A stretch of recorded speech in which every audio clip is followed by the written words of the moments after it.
AITA for cutting off my sister financially after finding out her unemployed boyfriend is benefiting from my money?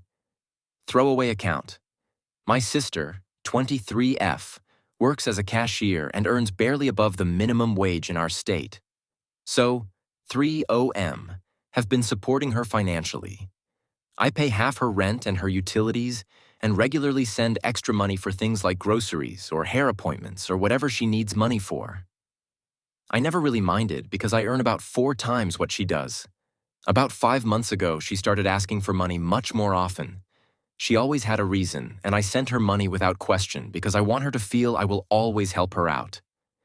Then last week, I ran into her at a club with a guy, Jake, 27M, she introduced as her boyfriend. When I asked how long they had been together, she said a few months, which surprised me since I knew nothing about it.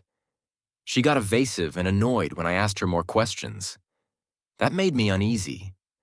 I just wanted to make sure my sister was with someone decent, you know? So I called one of her friends the next day and asked about Jake. The friend didn't have a high opinion of Jake.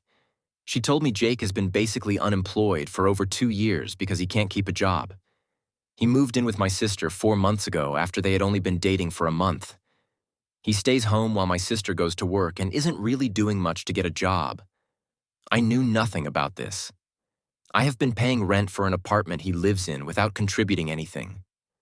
I also realized that my sister's increased requests for money lined up with when he moved in with her, which means most of it has probably been going to him. I confronted my sister about it. She said she didn't tell me about the relationship because it was still developing.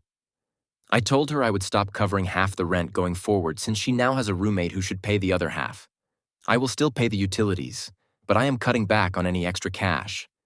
She got upset and asked how she was supposed to manage on her income. I pointed out that she now has partner. Surely he can subsidize. She told me he does not have a job. I responded that maybe it was time he got serious about finding one. I made it clear I didn't trust the guy. Someone being comfortable depending on her so early in a relationship felt like he was taking advantage. She accused me of being judgmental, saying he is just going through a rough patch and needs her support until he can get back up. She also accused me of trying to control her life because I help her out financially, and I have no right to meddle in her personal life. We have not spoken in days, and now I feel conflicted. I genuinely believe he is using her and she's using my support to enable it. I am not trying to control her life, but don't like her being taken advantage of. AITA?